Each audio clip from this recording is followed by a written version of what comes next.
So this video goes over what is called the Knack, which is just a pre-pelvic floor contraction right before you sneeze. So this is for anyone who's having any trouble leaking urine when you're sneezing.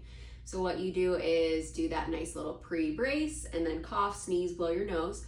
So to perform a pelvic floor contraction or a Kegel, we're gonna take a nice big inhale with that 360 expansion, everything's relaxed. As you exhale, we're gonna do that little pelvic floor contraction and lift. So to get more of the anterior pelvic floor firing, that's gonna be similar to stopping the flow of urine.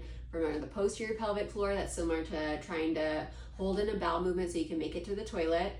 And then to try to coordinate it together, we wanna make sure we get that squeeze and then the lift. So as if you're picking up a blueberry with the vagina or trying to suck a really thick smoothie in.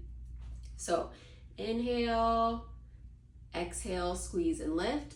So if you feel that sneeze coming on, cough, you're blowing your nose, see if you can exhale and engage and then sneeze. Try to minimize how much we lean forward. Sometimes that puts some extra pressure on the bladder and that's a little too much for your pelvic floor to handle, and that creates a little bit of leaking.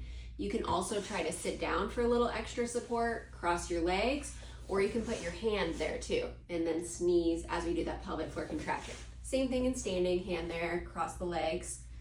So what we're doing is providing a little external support as that pelvic floor starts to get stronger. Sometimes it takes a little while for this to work, so you have to just stay really consistent and try to do that pre-contraction every time we're coughing and sneezing, and give it a little bit of time for the pelvic floor to start re-coordinating, building that new habit, and then to actually start strengthening enough to be able to hold that extra intra-abdominal pressure when you're coughing, sneezing, blowing your nose, jumping even.